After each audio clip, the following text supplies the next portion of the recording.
Bonjour à tous, bienvenue dans notre Zoom, aujourd'hui en compagnie de Marc Chapuis. Bonjour monsieur. Oui, bonjour Pierre.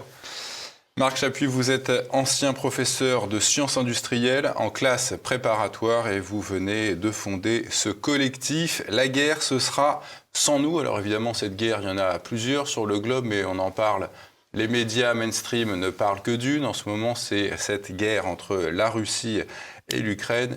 Et à ce propos, vous avez été sur la fondation de ce collectif, un proche de Nicolas Dupont-Aignan pendant plusieurs années, mais vous tenez à avertir nos téléspectateurs que votre démarche quant à ce collectif est transpartisane. Elle veut être indépendante des partis, n'est-ce pas ? Oui, alors je dirais même que je n'ai aucun lien actuellement avec Nicolas Dupont-Aignan. J'ai quitté le parti. On peut avoir des relations personnelles de temps en temps, mais je n'ai aucun lien et je tiens à ce que la démarche soit transpartisane. Vous avez avec vous certaines personnalités ancrées à gauche d'ailleurs. Tout à fait. Et pour l'instant, nous allons créer une association, nous allons transformer le collectif en association. Mais nous avons constitué un bureau provisoire, un noyau dur, je dirais, dans lequel il y a 50% de gens de gauche et 50% de gens de droite.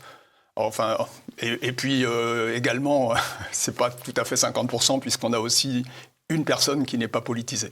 D'accord. Bon, il y a même une écologiste. Voilà, on dira pas forcément son nom, mais en tout cas, il y a quelqu'un élevé dans vos rangs. Pourquoi vous avez fondé ce collectif, monsieur ? Je crois que j'aurais bien aimé ne pas avoir à le fonder. Simplement, on s'aperçoit que la situation, au moment du 24 février, la situation est devenue extrêmement grave très rapidement. Bon, je dirais qu'on s'était un petit peu endormi avant. Pour les gens qui suivaient attentivement, c'était prévisible sans doute, a posteriori. Mais en quelques jours, on s'est aperçu qu'on était embarqué dans quelque chose qui était extrêmement important pour l'avenir de la France, de l'Europe, du monde. Ça peut déboucher sur une guerre mondiale, éventuellement. Dans l'immédiat, ça nous coupe complètement de l'Est de l'Europe, de la Russie. Et donc, ça obère l'indépendance de la France, ne serait-ce qu'en son indépendance économique. Je ne parle pas de son influence en Afrique, qui est en chute libre. Donc j'aurais bien aimé ne pas le fonder, j'aurais aimé que les partis politiques se saisissent de l'affaire pendant la campagne présidentielle. Et ça n'a pas été le cas. C'est quelque chose qui a été mis sous le tapis. Et donc, oui, on en était au début, en février, l'élection a été en avril-mai, donc ils avaient le temps. Ouais. Ils avaient le temps d'ajuster leur campagne pour tenir compte de la situation en Ukraine. Et c'est un sujet qui a été passé, qui a été escamoté.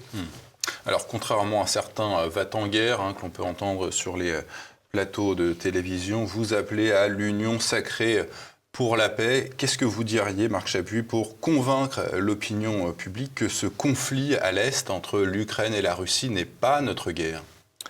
Oui, alors, c'est pas notre guerre. Je tiens à préciser que nous ne sommes ni pro-russes ni pro-ukrainiens. Nous regardons les choses avec un regard français.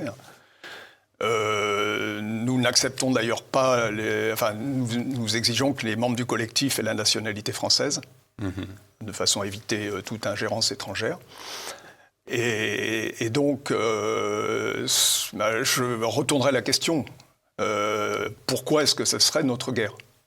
Parce que si on écoute ce que disent certains Américains, parce que les États-Unis sont divisés sur cette question aussi, le motif allégué, un des deux principaux motifs allégués, c'est le fait que la Russie serait une dictature qui menacerait la démocratie. Alors certainement pas la démocratie en France, ça me paraît complètement absurde, même du point de vue militaire. Et donc c'est le premier argument. C'est un argument qui est très discutable parce que est-ce qu'il faut attaquer toutes les dictatures ou tous les régimes autoritaires du monde ? Parce que est-ce que la Russie est une dictature ? C'est certainement un régime autoritaire. Dictature, on peut discuter. Est-ce qu'il faut attaquer tous ces régimes ? Parce qu'à ce compte-là, on va attaquer une bonne partie de la planète. Saoudite, on va aller en Chine. Une bonne partie de la planète. Non, c'est complètement démentiel comme argument. Alors, cette paix, vous appelez à une union sacrée pour la paix. On a vu ce qui s'était passé dans les années 30 avec les accords de Munich. C'est quoi les conditions d'une paix pour ne pas déboucher sur un conflit mondial après ? Les conditions d'une paix, c'est pas à nous de les dicter hein, en tant que petit collectif français. Ce qu'il faut, c'est que la France agisse de façon à ce qu'à terme, un équilibre se produise à nouveau entre la Russie et l'Ukraine. C'est quoi ? Ça serait quoi les conditions d'un équilibre alors ? Je suis pas géopoliticien. À mon avis, au point où en est la situation, même si ce n'était pas l'intention initiale de Poutine apparemment, ça risque de déboucher sur une partition de l'Ukraine parce qu'il y a une guerre civile. Il ne faut pas oublier qu'il y a une guerre civile qui dure depuis 2014. Je crois qu'il y a eu suffisamment de massacres des deux côtés pour que les gens aient du mal à vivre dans un même État. Bon, donc, étant donné les effectifs en présence, même si les Ukrainiens de l'Ouest, je dirais, sont majoritaires, ceux de l'Est constituent une forte minorité. Et donc, on ne peut pas imaginer que cette minorité soit expulsée d'Ukraine ou exterminée. Donc, il faudra bien qu'ils trouvent un accord. Bon, c'est pas à moi de fixer les conditions de l'accord. Notre objectif, c'est d'éviter que la France soit entraînée dans une guerre qui n'est pas dans son intérêt, qui est dans l'intérêt géopolitique des États-Unis, qui ont poursuivi une politique en Europe de l'Est, qui a commencé avec le coup d'État en Serbie. Ensuite, il y a eu la Géorgie en 2003. On parle aussi d'un coup d'État lors des années 2000 avec cette... dans les années 2010 avec le Maïdan. Alors, il y a eu deux Maïdan. Il y a eu la première révolution orange en 2004. Voilà. Bon, cette révolution, elle a été effectivement téléguidée par les États-Unis. Oui, le côté marketing orange. Alors, par l'intermédiaire de fondations, donc on retrouve l'Open Society Foundations, mais il y a aussi la National Endowment for Democracy qui a été créée par Reagan en 83, il y a tout un tas d'associations d'ONG qui, en fait, sont les bras armés des États-Unis, le faux nez des États-Unis. Disons que dans les années 70, on créait des régimes pro-américains en Amérique du Sud en utilisant la CIA. Je pense que l'expérience du Chili a dû faire réfléchir certains et que maintenant, c'est le soft power qui est utilisé pour convaincre les habitants des pays de l'Est qu'ils seront mieux en votant pour un gouvernement pro-américain et en les y aidant au besoin par l'intermédiaire, comme en 2014, de groupes d'extrême droite. Parce qu'en 2014, il est établi que la fusillade qui a provoqué la chute du gouvernement, qui était quand même légalement élu et de façon démocratique, les coups de feu provenaient de positions en hauteur dans les immeubles qui étaient tenues par les pro-Maïdan. Alors, on a vu depuis plusieurs années, d'ailleurs depuis 2014, toute une série de sanctions contre la Russie, après la Crimée, puis après le lancement de cette opération dite spéciale lancée par la Russie. Vous êtes pour des sanctions modulées. Vous n'êtes pas pour une levée de ces sanctions occidentales contre la Russie. Ça marche comment, ces sanctions modulées ? Oui, alors je ne répondrai pas à votre question sur le comment, parce que je pense justement que le comment, c'est du domaine du chef de l'État. Nous n'avons pas vocation à nous substituer au maître d'œuvre de la politique étrangère. Simplement, ça fait partie de nos trois revendications qui sont dans l'ordre, premièrement, l'arrêt de toute fourniture d'armes à l'Ukraine. Deuxièmement, l'arrêt des sanctions massives, ce qui n'exclut pas qu'il y ait des sanctions éventuellement modulées si la politique étrangère le nécessite. Et la troisième étape, c'est que la France demande à ses partenaires de l'OTAN de changer de politique, à défaut de quoi, je l'imagine mal qu'on puisse rester dans l'OTAN, alors que l'OTAN est devenue une coalition offensive, de fait. Lorsque la France est entrée dans l'OTAN, et le général de Gaulle d'ailleurs l'avait très bien vu dans sa lettre au président Johnson, c'était je crois en 66 si je ne me trompe pas, en mars 66, il lui annonçait l'intention de sortir du commandement intégré et il précisait qu'il ne voulait pas voir la France entraînée dans des conflits qui auraient été provoqués. Or, le conflit qui a démarré le 24 février, mais en réalité donc 8 ans plus tôt, ce conflit il a été clairement provoqué par les États-Unis. Qu'ensuite le conflit ait été déclenché par la Russie, c'est un fait, mais c'est à la suite de très nombreuses provocations. Ouais. Même Bush père avait averti qu'il fallait... Bon, on va pas... Alors, sur la première de vos revendications, vous dites donc l'arrêt de ces livraisons d'armes à l'Ukraine. Mais à qui faut-il s'adresser ? Est-ce que c'est à l'Union européenne d'Ursula von der Leyen ou alors au chef de l'État Macron ? Je pense quand même que le chef de l'État a encore le pouvoir de diriger la politique étrangère. Simplement, il faut du courage. Ouais. Il faut de la volonté et du courage. Ce qu'a eu Jacques Chirac en 2003. Oui. Comment vous expliquez justement cette différence entre ces deux chefs de l'État ? Il y en a un qui suit les États-Unis aveuglément et l'autre qui met un veto à l'ONU en disant on n'ira pas en Irak. Je n'en sais rien, je ne connais pas suffisamment Emmanuel Macron, je ne connais pas du tout pour diagnostiquer de quel mal il est atteint. J'ai peur que ce soit un mal d'inculture. Ouais. Quand je vois qu'il a eu du mal à réaliser que la Guyane n'était pas une île, on peut se poser des questions sur ses connaissances, sur sa culture historique et Donc j'ai bien peur que derrière le vernis, il n'y ait pas une grande pertinence dans l'analyse politique. Est-ce que ça a un rapport avec le fait, sous le quinquennat de Nicolas Sarkozy, que la France ait rejoint le commandement intégré de l'OTAN ? Alors Sarkozy avait déjà amorcé un virage atlantiste. En 2008, il avait reconnu l'indépendance du Kosovo. Or, l'indépendance du Kosovo, c'est exactement ce que les États-Unis reprochent à la Russie de faire aujourd'hui. C'est-à-dire qu'ils ont bombardé la Serbie sans mandat de l'ONU et ils ont ensuite, et la France a reconnu l'indépendance du Kosovo qui faisait partie d'un État souverain. C'est exactement ce que la France reproche aujourd'hui à la Russie de faire. En reconnaissant, en rattachant la Crimée et les provinces de l'Est à la Russie. La cobelligérance, on y vient sur ce sujet. On sait que la France envoie de l'argent, envoie des armes. Est-ce que vous pensez que l'opinion publique y soit toujours favorable à cette cobelligérance ?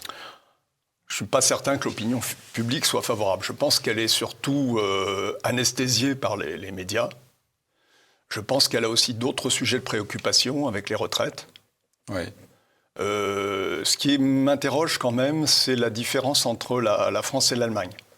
En Allemagne, on a une pétition qui atteint bientôt les 800 000 signatures contre la participation, contre la fourniture d'armes justement à l'Ukraine. Donc c'est une pétition qui a eu beaucoup de succès. Il y a des manifestations à Munich et à Berlin avec des dizaines de milliers de manifestants qui ont été occultés par les médias mainstream, mais qui ont réellement existé et qui étaient supérieurs. Pour le premier anniversaire de la guerre, les effectifs de ces manifestations étaient supérieurs à ceux des pro-ukrainiens. Donc ce qui m'interroge, c'est pourquoi en France ça ne part pas. Alors peut-être parce que il peut y avoir aussi, d'une part, il y a les retraites, d'autre part, il peut y avoir une autre raison, c'est le passé du pacifisme en France. Vous m'avez parlé tout à l'heure de Munich, je crois, enfin vous avez évoqué le syndrome de Munich. Bon, c'est quelque chose qui reste vivace dans la mémoire des Français, même si, à mon avis, c'est complètement à tort dans ce cas.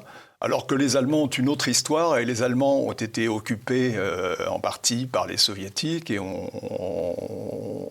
pâti de l'occupation soviétique, et donc se réalisent peut-être mieux ce que c'est qu'une guerre contre la Russie. Les Français, j'ai l'impression que l'opinion publique est complètement inconsciente dans l'état actuel. Je suis désolé, notre collectif, pour l'instant, ne s'adresse pas à l'opinion publique, mais plutôt à des gens un petit peu conscients de ce que c'est qu'une guerre qui peut devenir une guerre nucléaire, parce que quand on est parti dans une guerre entre l'OTAN et la Russie, on ne sait pas où ça s'arrête.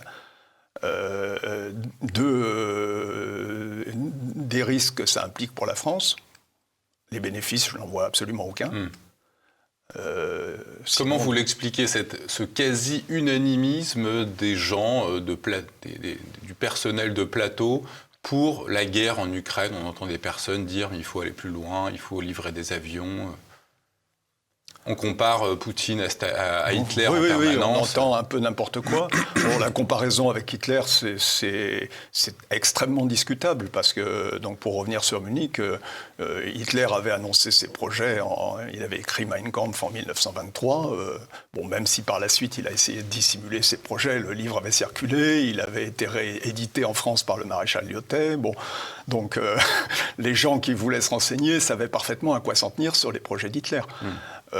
Poutine est dans une situation différente, il est dans une situation défensive.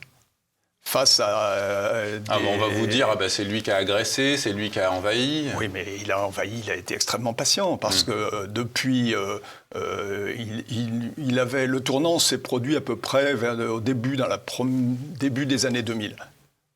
Après, les premiers coups d'État organisés par les États-Unis, en Serbie et autres. Peut-être le point de départ de friction, c'était l'affaire du Kosovo. Et depuis, ça n'a pas cessé.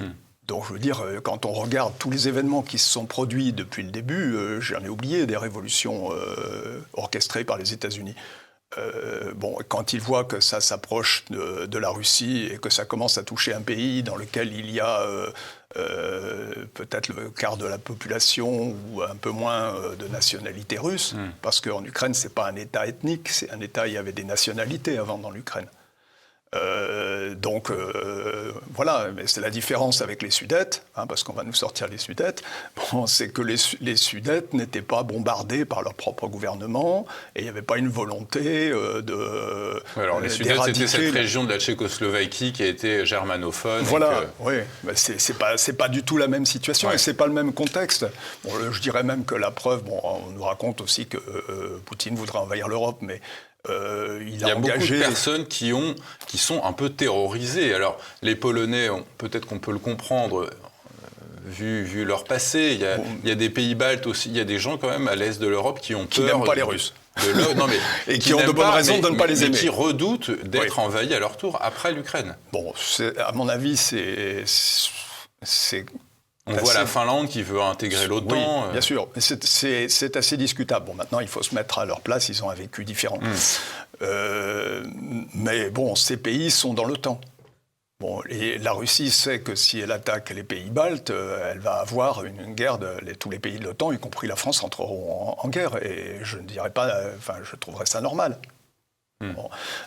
Simplement, c'est pas la même situation, là. Sur l'OTAN, justement, c'est l'une de vos revendications. Est-ce que vous souhaitez voir la France se retirer totalement de cette organisation ou alors, à minima, se retirer du commandement intégré ? Alors, nous, ce qu'on demande, c'est que la France engage une démarche pacifique. Donc, elle cesse de fournir des armes, comme je l'ai dit, qu'elle arrête les sanctions massives, et ensuite qu'elle dise à ses partenaires de l'OTAN, écoutez, l'OTAN, c'est devenu de facto une organisation offensive, soit l'OTAN change complètement de politique, et on peut y rester, soit l'OTAN persiste dans ses actions en Géorgie, parce qu'il n'y a pas que l'Ukraine, il y a la Géorgie, il y a d'autres. Et dans ce cas, je ne vois pas ce que la France a à faire dans l'OTAN, effectivement. Donc, dans ce cas-là, il faudra que la France sorte de l'OTAN. On avait entendu il y a quelques années le président Macron dire que l'OTAN était en état de mort cérébrale. Alors je ne sais pas si c'était pour faire le pied de nez, je crois que c'était à l'époque sous Trump. Enfin maintenant, il est... Oui, mais l'OTAN, c'est surtout le problème de l'OTAN, c'est que c'est un cerveau américain. C'est un cerveau américain depuis le début. Et est-ce que la politique, il y a eu une petite mise en parenthèse sous Trump de cette politique agressive. Trump a levé le pied. Elle avait appelé les membres de l'OTAN à eux aussi financer l'OTAN. Il avait dit, regardez, il n'y a que les États-Unis qui financent, vous ne mettez rien dans la caisse. Trump était un peu atypique, malgré tout, il n'a pas complètement désavoué la politique des prédécesseurs, mais je veux dire, la politique qui consiste à étendre l'OTAN vers l'Est, elle a été constante sous tous les présidents américains depuis la chute du mur. Oui. Alors qu'ils avaient promis que l'inverse. Ce soit en particulier les plus véhéments, c'était Bush fils.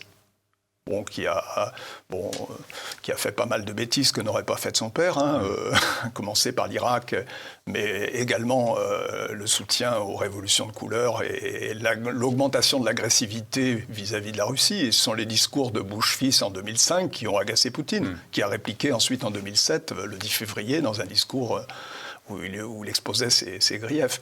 Comment vous expliquez d'ailleurs cette agressivité de l'Amérique et de l'OTAN contre la Russie ? On n'a jamais vu les Américains dire si les Chinois envahissent Taïwan, on va vous tomber dessus. Je crois que c'est très simple, c'est que la Russie voulait rentrer dans l'OTAN. Il y avait un partenariat qui avait été signé en 1997 entre l'OTAN et la Russie. Et les Russes, à l'époque d'Yeltsin, étaient persuadés qu'ils allaient rentrer dans l'OTAN. Oui, parce que Yeltsin faisait tout pour et qu'il était à quatre pattes devant les Américains. Sans doute. Mais ensuite, même Poutine a au début voulu poursuivre la politique d'Yeltsin. Et il a commencé à ouvrir les yeux quand il a vu que l'OTAN, au lieu de se rapprocher de la Russie et d'essayer d'intégrer la Russie, menait une politique qui était contraire aux intérêts de la Russie. Et il l'a dit dans son discours, en particulier juste avant l'entrée en guerre, je crois que c'était le discours du 21 février, 3 jours avant l'entrée des troupes russes en Ukraine.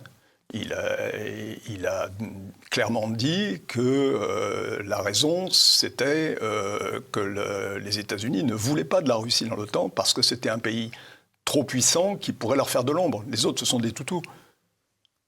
La Russie ne sera jamais le toutou de Washington, ça c'est clair.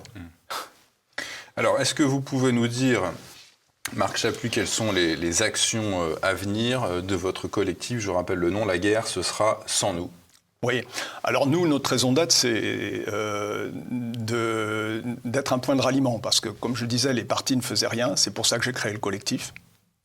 Ça ne veut pas dire que les partis ne feront jamais rien. Je suis persuadé qu'il y a à l'intérieur de beaucoup de partis, et même, je dirais, de tous les partis, même au Parti socialiste, des gens qui ne sont pas d'accord avec la politique d'alignement sur les États-Unis. Même si on le sait, dans l'histoire, les socialistes ont été les premiers à être les alliés des États-Unis. Sans doute, mais il y a des courants au PS, je peux vous dire, parce que j'ai eu l'occasion de discuter avec des gens qui ne sont pas tout à fait sur cette longueur d'onde.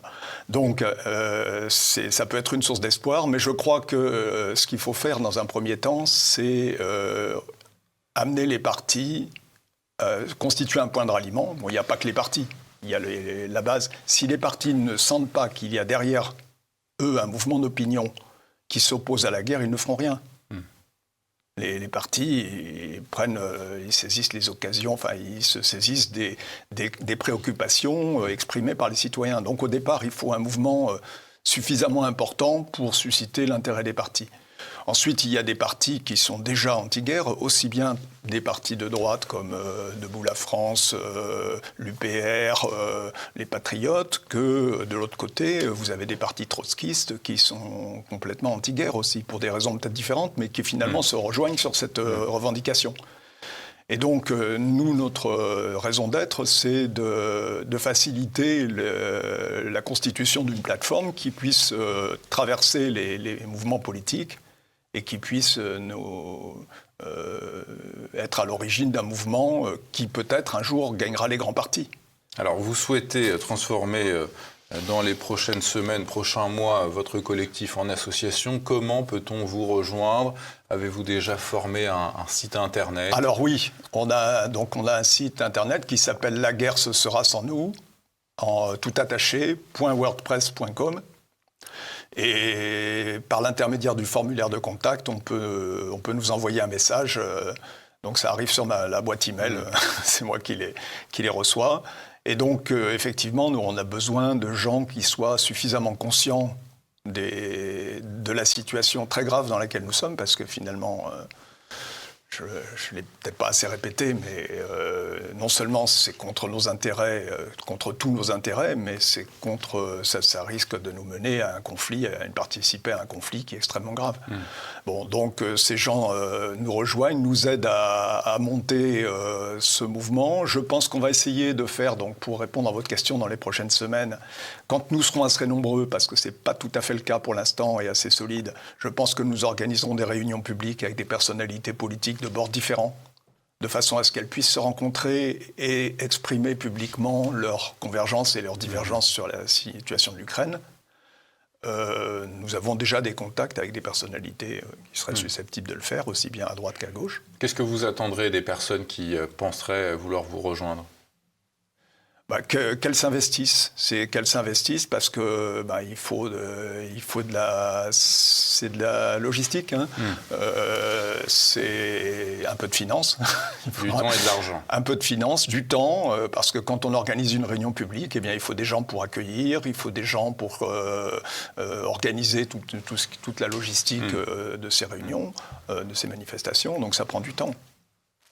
Eh bien, Marc Chapuis, je rappelle donc le titre de votre collectif que vous venez de fonder et qui a vocation à se transformer en association. La guerre, ce sera sans nous. Merci à vous d'être venu sur notre plateau, monsieur. Merci de nous avoir accueillis.